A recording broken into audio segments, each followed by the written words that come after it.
तो दोस्तों कैसे हो? क्या हमारा देश तानाशाही की ओर बढ़ रहा है? क्या हमारे देश के इलेक्शंस फ्री और फेयर तरीके से नहीं हो रहे हैं?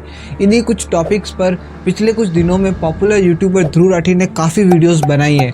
उन्होंने अपनी वीडियोस में सीधा पीएम मोदी को टारगेट किया है और बताया कि वो एक तानाशाह है। पर दोस्तों क्या ये सच है? क्या दुनिया भर में जाने जाने वाले पॉलिटिशियन पीएम मोदी एक तानाशाह है, या फिर ध्रुव राठी फेक फैक्ट्स को दिखाकर इलेक्शन से पहले लोगों को भड़काने की कोशिश कर रहा है? तो आइए इन्हीं सब बातों को आज के इस एपिसोड में विस्तार से जानते हैं। दोस्तों कुछ प्रोस और कुछ कॉन्स दुनिया के हर इंसान में होते ही हैं, चाहे बात करें ध्रुव राठी की या फिर पीएम मोदी की या फिर किसी दूसरे नेता की। ध्रुव राठी ने जो पीएम मोदी पर एलिगेशंस लगाए हैं उनमें कुछ सही हो सकते हैं और कुछ गलत भी हो सकते हैं, पर यहाँ पर सबसे बड़ी बात तो ये है कि ध्रुव राठी सिर्फ मोदी सरकार की कमियों के बारे में बात करते हैं। उन्होंने कौन कौन से गलत डिसीजंस लिए उनके बारे में बात करते हैं। जो 2014 से पहले कांग्रेस सरकार थी उनके बारे में वो बात नहीं करते। उन पे कौन कौन से स्कैम्स हुए हैं, कौन कौन से ऐसे डिसीजंस हुए जो गलत थे, उनके बारे में बात बिल्कुल नहीं की जाती। लोगों को सिर्फ उनकी कमियां दिखाई जाती हैं उनके वीडियो के माध्यम से। आप ही बताइए दोस्तों, क्या ये सही है? किसी इंसान की कमियां ढूंढना बहुत आसान होता है, बल्कि उसके अच्छे काम को अप्रिशिएट करना बहुत ही मुश्किल। आप ही मुझे बताइए कि ध्रुव राठी क्यों बात नहीं करता 1987 में हुए बोफोर्स तोप घोटाले पर। 1976 में जयपुर से शाही खजाने के 60 ट्रक भरकर दिल्ली की ओर रवाना होते हैं, लेकिन रिपोर्ट्स बताती है कि वो कभी दिल्ली पहुंचे ही नहीं। कहाँ गए वो ट्रक्स? क्या कहीं वो इटली तो नहीं पहुंच गए? मनमोहन सिंह सरकार की बात करें तो 2G घोटाला, कोयला घोटाला और मनरेगा घोटाला, इन सब टॉपिक्स पर वीडियोस क्यों नहीं आती ध्रुव राठी की? चलिए अभी की बात करते हैं अपन तो इलेक्टोरल बॉन्ड्स की। दोस्तों इलेक्टोरल बॉन्ड्स की स्कीम गलत थी, उसमें काफ़ी कमियां थी, ये मैं भी मानता हूं और इसको कोर्ट ने निरस्त भी कर दिया है। पर दोस्तों पीएम मोदी ऐसे इकलौते इंसान थे जिन्होंने जो पुरानी व्यवस्था आ रही थी चंदा लेने की और देने की, उसको बदलने की कोशिश तो की। पहले तो ऐसा होता था कि कोई बिजनेसमैन बैग भर के पैसा लेके आया, किसी नेता को दे दिया और किसी को कोई कानो कान खबर नहीं कि कितना पैसा दिया गया, और हो सकता है कि उस पैसे में से नेता कुछ अपना हिस्सा भी रख लेता था। लेकिन इलेक्टोरल बॉन्ड्स के आने के बाद एक चीज़ तो हुई, इन सब चीज़ों के बारे में बैंक्स को तो कम से कम पता रहता था कि क्या चल रहा है, कौन किसको कितना पैसा दे रहा है, बैंक्स को सब पता रहता था। और कम से कम मोदी सरकार में पीएम मोदी खुद से तो डिसीजन ले रहे हैं, सारे डिसीजन जो है वो खुद से ले रहे हैं और खुद सोच रहे हैं। लेकिन 2014 से पहले तो कुछ और ही चलता था। नमस्ते, आप भी कीजिए।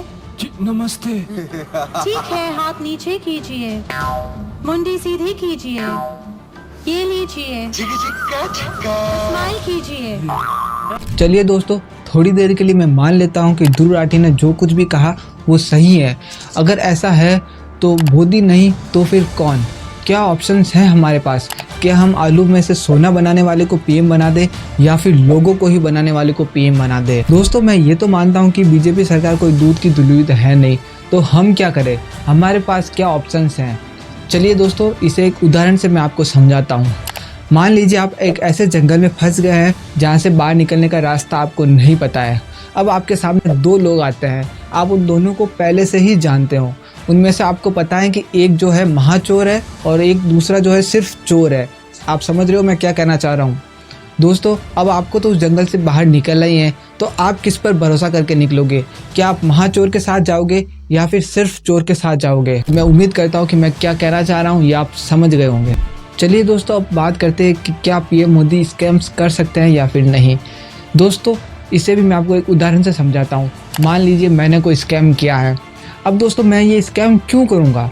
ऑब्वियसली अपने लिए, अपनी फैमिली के लिए। मेरी अभी पूरी लाइफ पड़ी है तो मैं पैसा कमाना चाहूँगा, ऑब्वियस है बात ये।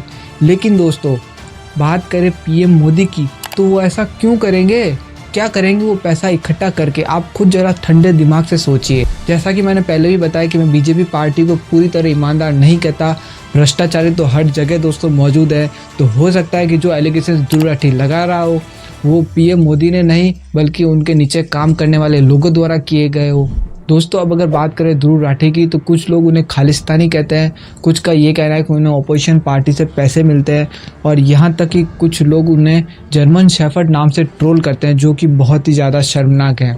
दोस्तों हर इंसान का सोचने का एक अलग पॉइंट ऑफ व्यू होता है, हर इंसान एक किसी स्पेसिफिक चीज़ को अलग अलग नज़रिए से देखता है। इन सब के बारे में ध्रुव राठी ने अपने एक इंटरव्यू में बात की और उनका कहना है कि अगर उन्हें पैसे ही लेने होते तो वो बीजेपी गवर्नमेंट के पास ना जाते। पर दोस्तों, हालात पर शक तो तब उठता है जब कोई केस होता है और उस पर विक्टिम हिंदू होता है। देश भर का मीडिया उसको कवर करने पे लगा होता है, लेकिन कहाँ रहते हैं उस समय ध्रुव राठी? क्यों नहीं बनाते उस पर भी एक वीडियो? चलिए मैं पहले आपको ऐसे कुछ एग्जांपल्स दे देता हूँ। 28 जून 2022 कन्हैया लाल मर्डर केस होता है, जिसमें कन्हैया लाल की गर्दन को बेरहमी से काट दिया जाता है, लेकिन उस समय ध्रुव राठी कुछ भी नहीं बोला। विक्टिम हिंदू। उस समय ध्रुव राठी महाराष्ट्र के पॉलिटिकल क्राइसिस पर वीडियो बना रहा था। ये उसकी प्रायोरिटी लिस्ट में पहले था। 14 फरवरी 2023 श्रद्धा वॉकर मर्डर केस। इसमें उसे टुकड़ों में काट काट करके फ्रिज के अंदर रख दिया जाता है आफ्ताब नाम के एक बंदे द्वारा। ये केस उस टाइम काफ़ी पॉपुलर हुआ था, हर एक टीवी चैनल पर इसकी चर्चा हो रही थी, लेकिन इस पर भी ध्रुव राठी ने कोई वीडियो नहीं बनाई। विक्टिम हिंदू। 5 मई 2023 केरला स्टोरी मूवी आई। इस पर ध्रुव राठी ने एक वीडियो तो बनाई, लेकिन उस वीडियो में उन्होंने पूरी कोशिश की ये बताने की कि ऐसी कोई चीज़ एग्जिस्ट ही नहीं करती है, मतलब कि लव जिहाद जैसा कुछ नहीं होता, फोर्स कन्वर्जन जैसी कोई भी चीज़ एग्जिस्ट ही नहीं करती है। 2 जून 2023 साक्षी मर्डर केस। इस पर भी ध्रुव राठी कुछ भी नहीं बोला। विक्टिम हिंदू। इस समय ध्रुव राठी इंडियन सिटीज़ में जो कार की पॉपुलेशन बढ़ रही है उनके नुकसान के बारे में एक्सप्लेन कर रहा था। ये थी उसकी प्रायोरिटी लिस्ट में पहले। दोस्तों, और भी ऐसी कई बातें हैं जो ध्रुव राठी को भी शक के दायरे में लाती हैं। किसान आंदोलन की बात करें तो ध्रुव राठी किसान आंदोलन को सपोर्ट करते हैं। उनका कहना है कि आंदोलन करने का अधिकार हर एक को होता है, जो कि सही भी है। लेकिन दोस्तों, ये कौन से किसान हैं और ये कैसा आंदोलन है जिसमें भारत के लाल किले के ऊपर खालिस्तान का झंडा फहरा दिया? चलिए अब वापस मोदी सरकार पर आते हैं। आज इंडिया की इकोनॉमी कहाँ पहुँच रही है? आज इंडिया पूरी दुनिया में फास्टेस्ट डेवलपिंग कंट्री है। इंडिया की दूसरे देशों में कितनी रेस्पेक्ट है ये मुझे आपको बताने की बिल्कुल ज़रूरत नहीं है। दूसरे देश का पीएम अगर हमारे पीएम को बॉस बोले, इससे ज़्यादा और क्या चाहिए? मैं मानता हूँ कि हम भारतीय लोगों का उतना विकास नहीं हुआ जितना मोदी सरकार ने वादा किया था, पर तो क्या हुआ, कम से कम हमारा देश तो आगे बढ़ रहा है ना। और अगर मेरे थोड़े से कॉम्प्रोमाइज़ करने से मेरे देश को फ़ायदा हो तो मैं तो तैयार हूँ। पर सवाल ये उठता है कि क्या आप अपने देश के लिए अपने पर्सनल एजेंडा के साथ कॉम्प्रोमाइज़ कर सकते हैं या फिर नहीं? दोस्तों, इस वीडियो को ज़्यादा से ज़्यादा शेयर करिए ताकि जो लोग रास्ता भटक चुके हैं उन्हें सही रास्ता पता चले। मैं आपसे मिलता हूँ नेक्स्ट वीडियो में। तब तक के लिए जय हिंद, जय भारत।